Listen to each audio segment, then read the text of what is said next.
Shah Yemen एक इंसाफ पसंद बादशाह था। वो अपनी रियाया से बेहद मोहब्बत करता था। वो हमेशा उनकी भलाई और तरक्की के बारे में सोचता रहता था। उसकी सबसे बड़ी ख्वाहिश ये थी कि उसके मुल्क से गरीबी खत्म हो जाए और हर शख्स खुशहाल हो जाए। इसीलिए वो रोजाना दरबार में बेरोजगार अफराद को बुलाकर उनकी मदद किया करता और उन्हें रोजगार फराहम करता था। शाह यमन की मोहब्बत और सखावत को देखकर लोग उसे खुदा दोस्त के लक़ब से पुकारने लगे थे। एक दिन वो दरबार में बैठा था कि बेरोजगार अफराद की कतार आकर खड़ी हो गई। बादशाह जब सबकी मदद कर चुका तो उसने एक फकीर से पूछा, तुम क्या चाहते हो, नौकरी या कारोबार के लिए रकम? फकीर ने जवाब दिया, ऐ बादशाह, अल्लाह तुझे तरक्की दे और तेरी उम्र को दराज करे। मैं हमेशा भीख मांग कर जिंदगी गुजर बसर करता हूँ। अब मुझसे नौकरी क्या होगी, कारोबार भी नहीं कर सकूंगा, इसलिए मुझे रकम की कोई जरूरत नहीं है। शाह यमन ने कहा, फिर यहां आने का मकसद क्या है, बयान करो। फकीर ने कहा, ऐ नेक दिल और गरीब परवर बादशाह, अगर तू मुझे 3 दिन के लिए बादशाहत दे दे तो फिर मेरा कोई सवाल नहीं होगा। शाह यमन मुस्कुराकर बोला, अगर तुम खुद को इस काबिल समझते हो तो आओ और मेरे तख्त पर बैठ जाओ। फकीर बोला, अल्लाह तेरा भला करे, तूने मेरी सुनी है, अल्लाह भी तेरा भला करेगा। शाह यमन ने वजीर आजम से कहा, 3 दिन तक ये शख्स हमारी जगह हुकूमत करेगा, तुम इसकी खिदमत में हाजिर रहना और इसके हुक्म को दिल जान से मानना। वजीर आजम ने जवाब दिया, आलम बना, आप फिक्र न करें, मैं और दूसरे तमाम वज़रा इसके हर हुक्म को पूरा करेंगे। फिर शाह यमन ने फकीर को अपनी जगह तख्त पर बिठाया, ताज उसके सर पर रखा और उसे सलामी दी, फिर वहां से चला गया। फकीर बादशाह ने वजीर आजम की तरफ देखा, अपनी मूंछों को ताव दिया और अपनी लंबी दाढ़ी पर हाथ फेरा, फिर उसे हुक्म दिया, ऐ वजीर आजम, तुम फौरन हमारे लिए नए और बादशाहों जैसे कपड़े सिलवाकर हमारे सामने पेश करो। वजीर आजम ने कहा, बहुत बेहतर है बादशाह सलामत, मैं अभी दर्जी को पैगाम पहुंचा देता हूं। ये कहकर वो दरवाजे की तरफ कदम बढ़ाने लगा, लेकिन अभी 2-4 कदम ही चला था कि फकीर बादशाह ने आवाज दी, ऐ वजीर आजम, हम बहुत भूखे हैं, पहले खाना तैयार करने के लिए कह दो। वजीर आजम ने जवाब दिया, बादशाह सलामत, खाना तैयार है, मगर दस्तूर के मुताबिक दरबार बर्खास्त होने से पहले खाना दस्तरखान पर नहीं रखा जाएगा। फकीर बादशाह ने तेवरी चढ़ाते हुए कहा, दरबार को बर्खास्त करने के लिए क्या हाथी और घोड़ों की जरूरत है?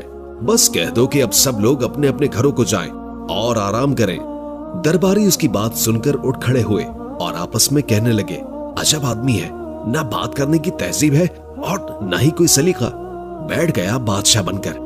चुनाचे दरबारी उठकर चले गए और वजीर आजम फकीर बादशाह को अपने साथ खाने के कमरे में ले आया, जहां दस्तरखान पर किस्म किस्म के खाने सलीके से रखे हुए थे।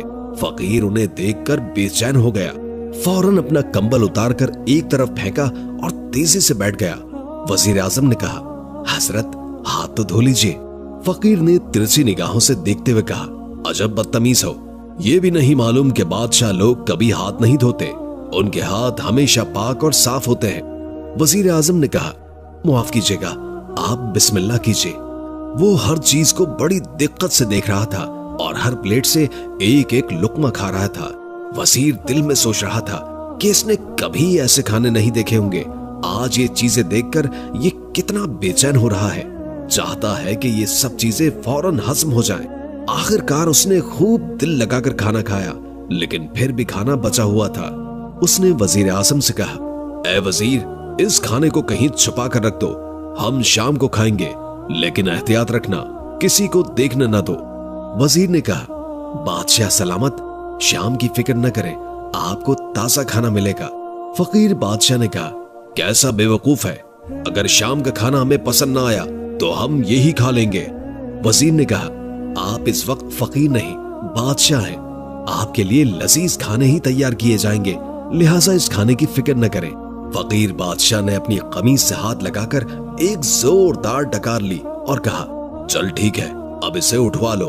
उसी वक्त खिदमतगारों ने तमाम प्लेटें उठा ली और वहां से चल पड़े।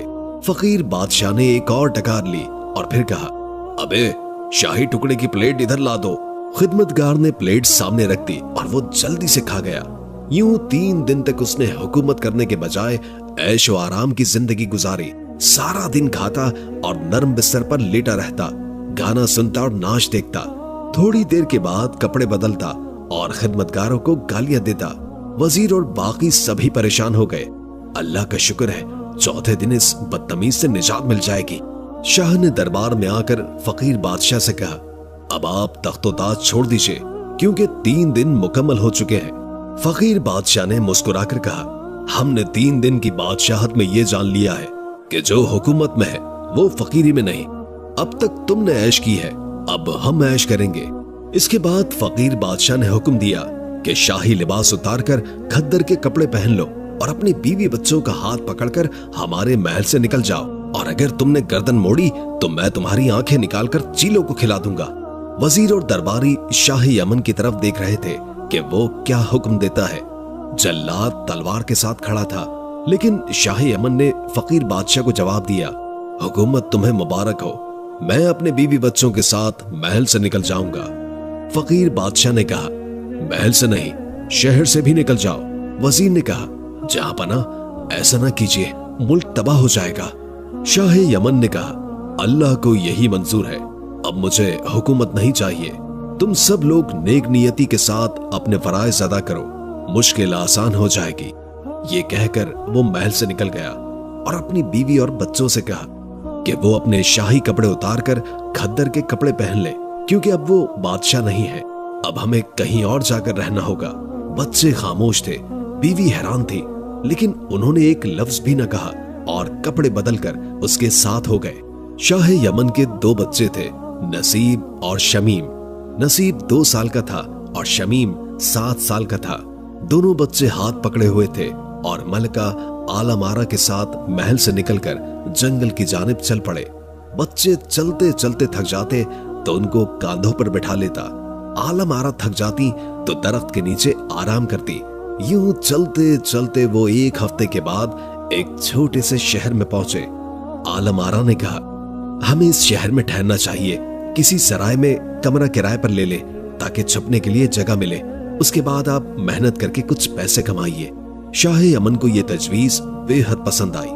दूसरे दिन शहर के बाहर एक ताजिर का काफिला आ पहुंचा। ताजिर ने शाह यमन से मुलाकात की और कहा कि वो अपनी बीवी को उसके साथ भेज दे ताकि वो बच्चा पैदा होने वाली बीवी की मदद कर सके। शाह यमन ने अपनी बीवी को उसके साथ भेज दिया। कुछ दूर जाकर ताजिर ने बीवी को घोड़े पर बिठाया और तेज रफ्तारी से काफिले की तरफ रवाना हुआ। बीवी ने एहतजाज किया, लेकिन ताजिर ने उसकी एक नहीं सुनी। शाह यमन बीवी के उसके साथ जाने पर परेशान हो गया और फौरन दोनों बच्चों को लेकर ताजिर के पीछे रवाना हुआ।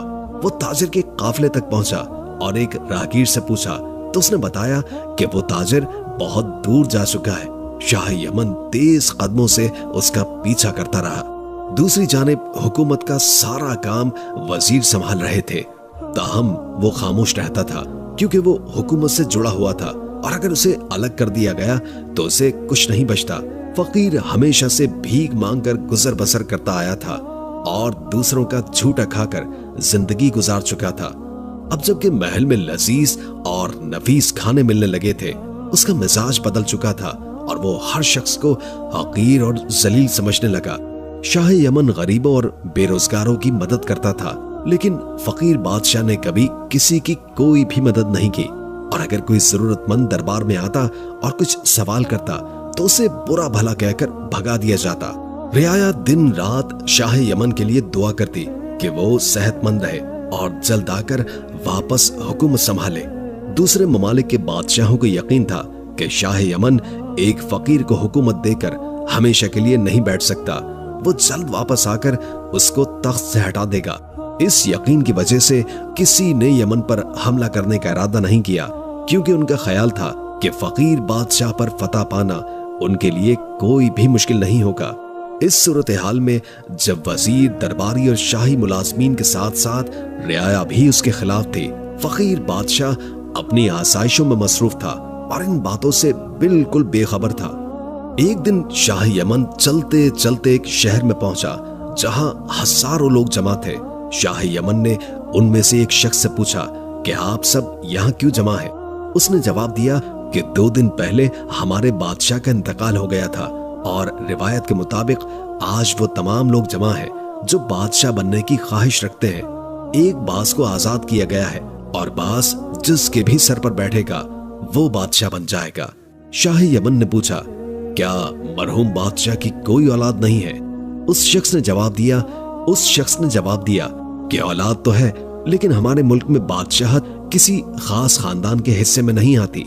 ये सुनकर शाह यमन तमाशा देखने के लिए खड़ा हो गया। अल्लाह की कुदरत के पास नीचे उतरा और उसके सर पर बैठ गया। शाह यमन बहुत हैरान हुआ और बास को सर से हटाने की बहुत कोशिश की, लेकिन लोगों ने उसे घेर लिया और मुबारकबाद देने लगे। शाह यमन ने कहा, भाइयों, मैं बादशाह नहीं बनना चाहता हूँ। लोगों ने एक आवाज में कहा, अब तुम्हें बादशाह बनना पड़ेगा, ये खुदा का हुक्म है। फिर वो सब उसे पकड़कर ले गए और शहर में उसके गले में फूलों के हार डाले और फिर उसे सफेद घोड़े पर बिठाकर हर गली, हर कूचे और बाजार से उसका जुलूस निकाला। बाद में वजीर, अमीर और दरबारी उसे इज्जत के साथ महल में ले गए और उसे नहलाकर नया लिबास पहनाया गया और लजीज खाने पेश किए गए। उसी शाम को उसे तख्त पर बिठाकर ताजपोशी की रस्म अदा की गई। शाह यमन को हुकूमत चलाने के तरीके पहले ही मालूम थे, इसलिए उसने पहले ही दिन से सब काम बखूबी संभाल लिया। इस बात पर तमाम वजीरों को हैरानी और खुशी दोनों हुई। शाह यमन ने मुल्क के इंतजामात बहुत बेहतर किए और रियाया को पहले से कहीं ज्यादा खुशहाल बना दिया। दूसरे ममालिक से तिजारत शुरू हुई और रवाबित कायम हुए। 2 साल में इसने मुल्क को बहुत तरक्की दी और इत्मीनान से हुकूमत की। एक दिन बैठे बैठे उसे अपने दोनों बच्चों की याद शिद्दत से आई और उसकी आंखों से आंसू बहने लगे। वजीर ने जब ये हाल देखा तो घबरा कर कहा, आप शादी कर ले, अल्लाह आपको औलाद भी दे देगा। शाह यमन ने गहरी सांस ली और कहा, नहीं, मैं शादी नहीं करूंगा, बल्कि मैं चाहता हूं कि आप ऐलान करें कि हम 2 लड़के चाहते हैं, जो भी देना चाहे हमें देकर मुंह मांगे इनाम का हकदार बने। वजीर ने अगले दिन यह ऐलान करवा दिया। 3 या 4 दिन के बाद बहुत से लोग लड़कों को लेकर हाजिर हो गए। शाह यमन ने उनमें से हर लड़के को बुलाया और उनसे कुछ देर बात की। अपने तजर्बे से 2 लड़कों को शरीफ, ज़हीन और होशियार पाया तो उन्हें अपने पास बैठा लिया। उन लड़कों को 2 मुख्तलिफ अफराद लेकर आए थे। शाह यमन ने दोनों को 5-5 हजार अशरफियां देकर रुखसत किया और लड़कों को नया लिबास पहनवा कर कहा, हम तुम दोनों को अपनी औलाद की तरह समझते हैं, हम हमेशा तुम्हारी भलाई का ख्याल रखेंगे, तुम भी हमें अपने वालिद की तरह समझना और नेक नियति से रहना। दोनों लड़कों ने वादा किया और महल में शहजादे की तरह रहने लगे। 1 हफ्ते के बाद शाह ने उनकी तालीम और तरबियत के लिए उस्ताद भी मुकर्रर किए ताकि वो हर फन में माहिर हो जाएं और किसी लायक बन सके। शाह को उन लड़कों से ऐसी मोहब्बत हो गई कि जैसे वो उसके अपने बेटे हों। रात को वो उन्हें अपने साथ सुलाता और उनके साथ नाश्ता और खाना खाता। दरबार में भी उन्हें अपने करीब बिठाकर एक को दाएं तरफ और दूसरे को बाएं तरफ बिठाता। इस तरह दोनों लड़के दरबार के आदाब भी सीखने लगे। वो सौदागर जो शाह यमन की बीवी को लेकर फरार हुआ था, उसी मुल्क का रिहायशी था। वो पहले शाह से खुशगवार ताल्लुकात रखता था और जब अपने मुल्क वापस आया तो उसे मालूम हुआ कि शाह यमन का इंतकाल हो चुका है और अब एक नया बादशाह हुकूमत कर रहा है। वो खुशामद की आदत का शिकार था, इसलिए वो बहुत से तोहफे लेकर बादशाह की खिदमत में हाजिर हो गया और कहने लगा, आलम बना, मैं इस मुल्क का रिहायशी हूँ और सौदागर हूँ। 2 साल बाहर रहने के बाद वापस आया हूँ और आपके लिए ये तोहफे लेकर आया हूँ। बादशाह ने तोहफे को कबूल किया और उसे नेक आदमी समझकर अपने मसाहिबों में शामिल कर लिया। सौदागर रोज आता और मुख्तलिफ कहानियां सुनाता और चमचागिरी करता रहता। जब 1 या 1.5 महीने तक ये सिलसिला जारी रहा तो बादशाह को यकीन हो गया कि वो कोई नेक शख्स नहीं है। फिर एक रात बादशाह ने दोनों लड़कों से कहा, कल रात जब ये सौदागर महल से निकले तो तुम दोनों उसके पीछे जाना और देखना कि ये कहाँ रहता है और इसके पास कौन कौन से लोग आते हैं। दूसरे दिन रात को दोनों लड़के उसके पीछे चल पड़े। वो कहीं नहीं रुका और सीधा अपनी हवेली में चला गया। दोनों लड़के हवेली के दरवाजे के करीब दीवार से लगकर बैठ गए। उनमें से एक लड़के को नींद आने लगी तो वो दूसरे से कहने लगा, भाई मुझे बहुत नींद आ रही है, खामोश रहने से बेहतर है कि हम आपस में बातें करें।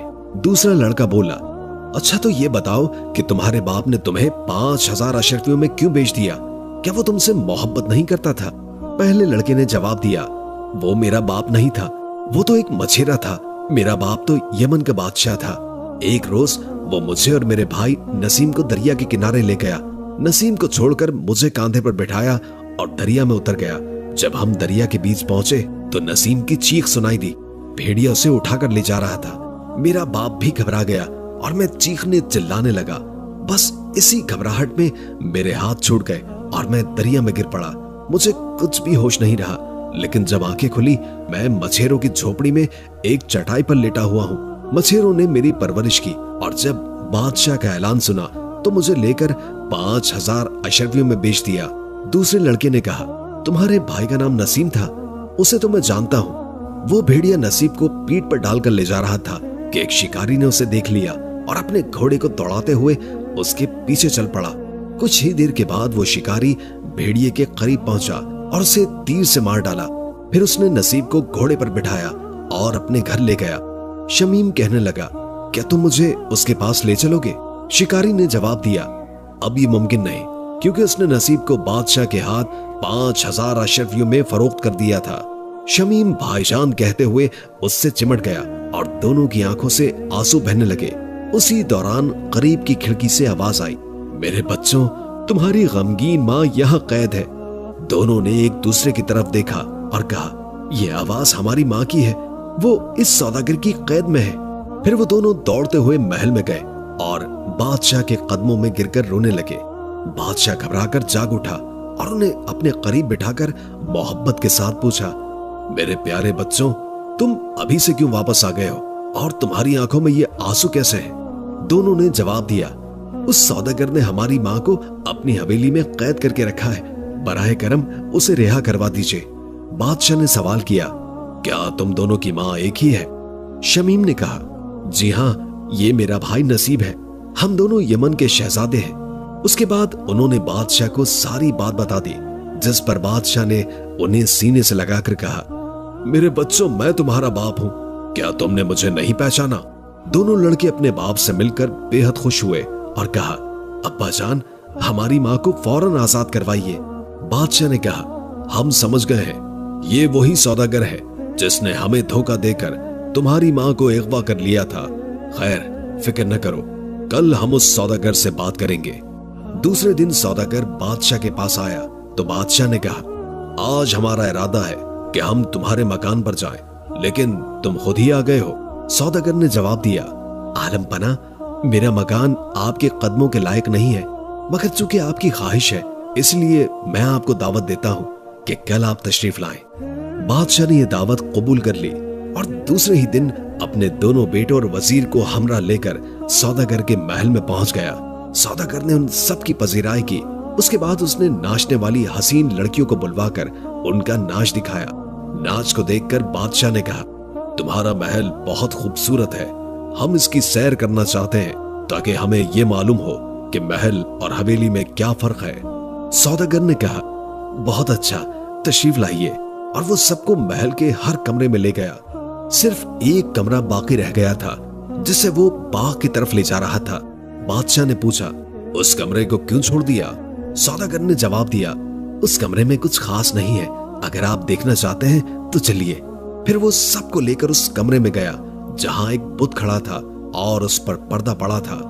बादशाह ने कहा, उस पर्दे को हटाओ। सौदागर ने पर्दा हटा दिया तो बादशाह ने उसे गौर से देखा और पहचान लिया कि ये उसकी मलका का बुत है। उसने सौदागर से कहा, हमें ये बुत बहुत पसंद आया है, इसे फौरन हमारे महल में पहुंचा दो। सौदागर ये सुनकर घबरा गया और बोला, आलम पना, आप इस बुत का क्या करेंगे? अगर आप मुझे मुआफ कर दें तो मेरे लिए बहुत भला होगा। बादशाह ने कहा, हरगिज नहीं, ये बुत फौरन हमारे साथ जाएगा। सौदागर ने कहा, आलम पना, मुझ पर ये जुल्म न कीजिए। बादशाह ने वजीर से कहा, इसे इंतहाई एहतियात से उठवा कर ले जाओ, रास्ते में इसे नुकसान न पहुंचे। वजीर ने फौरन मुलाजमीन को तलब किया और बुत को उठवाकर पर्दा डालकर महल की तरफ ले गए और सौदागर हाथ मलता रह गया। महल में मलका के बुत को एक बहुत बड़े कमरे में रख दिया गया। उसके बाद बादशाह ने वजीर को हुक्म दिया, फौरन सौदागर को गिरफ्तार करने के लिए सिपाहियों को रवाना किया जाए। वजीर हैरान थे कि सौदागर ने तो हजारों रुपए खर्च करके दावत दी है और अपनी मर्जी के खिलाफ एक कीमती बुत दिया, फिर बादशाह उसे गिरफ्तार क्यों करवाना चाहता है। लेकिन वजीर ने कुछ न कहा और सिपाहियों को रवाना कर दिया। बादशाह ने वजीर के जाने के बाद बुत को मजीद गौर से देखा। उसकी शक्ल और कद सब कुछ मलका जैसा था। फिर उसने नसीब और शमीम से पूछा, क्या तुमने रात को ये बुत देखा था या अपनी माँ की आवाज सुनी थी? उन्होंने जवाब दिया, हमने अपनी अम्मी जान की आवाज सुनी थी। वो कह रही थी, प्यारे बच्चों, तुम्हारी गमगीन माँ यहाँ कैद है। बादशाह ने कहा, ये सौदागर बहुत मक्कार और बदमाश है। उसी दौरान सिपाही सौदागर को गिरफ्तार करके ले आए और वो बादशाह के कदमों में गिरकर बोला, आलम बना, मुझसे क्या गलती हुई? बादशाह ने कहा, जिस औरत का ये बुत है उसे हमारे सामने पेश करो। सौदागर बोला, आलम बना, मुझे नहीं मालूम कि ये किसका बुत है, मुझे तो ये एक संग तराश ने दिया था। बादशाह ने वजीर आजम से कहा, इस मक्कार शख्स को कैद खाने में डाल दो। सुबह सूरज निकलते ही सौदागर ने रहम की भीख मांगनी शुरू कर दी, मगर बादशाह ने सख्ती से कहा, तुम रहम के मुस्तहिक नहीं हो, तुम्हारा अंजाम मौत ही है। बादशाह ने सिपाहियों को इशारा किया कि इसे ले जाओ। सिपाहियों ने सौदागर को घसीटकर जेल की काल कोठरी में डाल दिया। वो चीखता चिल्लाता रहा, लेकिन किसी ने उसकी एक न सुनी। सुबह सूरज निकलने से पहले सिपाही उसे जेल से निकालकर कातिल के मैदान में ले आए। मैदान के दरमियान एक चबूतरा था, जहां दो पत्थर एक दूसरे से कुछ फासले पर रखे गए थे। जल्लाद ने सौदागर का सर झुकाकर उसकी गर्दन उन पत्थरों के दरमियान रख दी, फिर तलवार उठाकर हुक्म का इंतजार करने लगा। सौदागर का जिस्म खौफ से कांप रहा था और आंखों से आंसू बह रहे थे। जैसे ही वजीर ने गिनती शुरू की, सौदागर चिल्लाया, मुझे मत मारो, मैं बताऊंगा ये बुत किस औरत का है। बादशाह ने इशारा किया कि इसे फौरन हमारे सामने लाया जाए। सिपाहियों ने रस्सियां खोलकर उसे बादशाह के सामने पेश कर दिया। बादशाह ने कहा, बोलो, तुम क्या कहना चाहते हो? सौदागर ने एतराफ किया, आलम बना, मैं गुनाहगार हूं। मैं सिर्फ सौदागर नहीं, बल्कि मैं औरतों को अगवा करके गुलामों के बाजार में बेचने का भी काम करता हूं। सैकड़ों औरतों को फरोख्त कर चुका हूं, लेकिन कोई ऐसी हसीन नहीं मिली जिसे अपना बना सकता। सौदागर ने मजीद कहा, 2.5 साल पहले की बात है, मैं अपने काफिले के साथ यमन जा रहा था। रास्ते में हमने एक जगह पड़ाव डाला। मैं एक दिन शहर में अपने कयाम के लिए जगह तलाश करने गया। वहां एक सराय में एक सीधे साधे आदमी को देखा और उसे धोखा देकर उसकी बीवी को ले भागा। वो औरत इंतहाई खूबसूरत थी, जिसे देखकर मेरे दिल में उसे अपनी बीवी बनाने की ख्वाहिश पैदा हुई, लेकिन वो किसी भी सूरत राजी न हुई। जब मैं सफर पर जाने लगा तो मैंने उसे अपनी हवेली में कैद कर दिया। वापसी पर दोबारा मैंने उससे अपनी ख्वाहिश का इजहार किया, लेकिन उसने इनकार कर दिया। तब मैंने सोचा कि इसे गुलामों के बाजार में फरोख्त कर दूं। उसी दौरान मुझे मालूम हुआ कि आपने मेरी हवेली देखने की ख्वाहिश जाहिर की है, जिस पर मुझे खौफ हुआ कि कहीं वो औरत आपको अपने हालात न बता दे। इस खौफ की वजह से मैंने जरताश जादूगर को 1000 अशरफियां देकर इस औरत को बुत में तब्दील करवा दिया। बादशाह ने फौरन जरताश जादूगर को बुलाने का हुक्म दिया। हुक्म मिलते ही जरताश हाजिर कर दिया गया। बादशाह ने उससे कहा, क्या तुमने इस सौदागर के कहने पर एक औरत को बुत में तब्दील किया था? अब हमारे साथ चलो और इसे दोबारा असल हालत में ले आओ। जरताश ने कहा, ये गुलाम आपकी खिदमत के लिए तैयार है।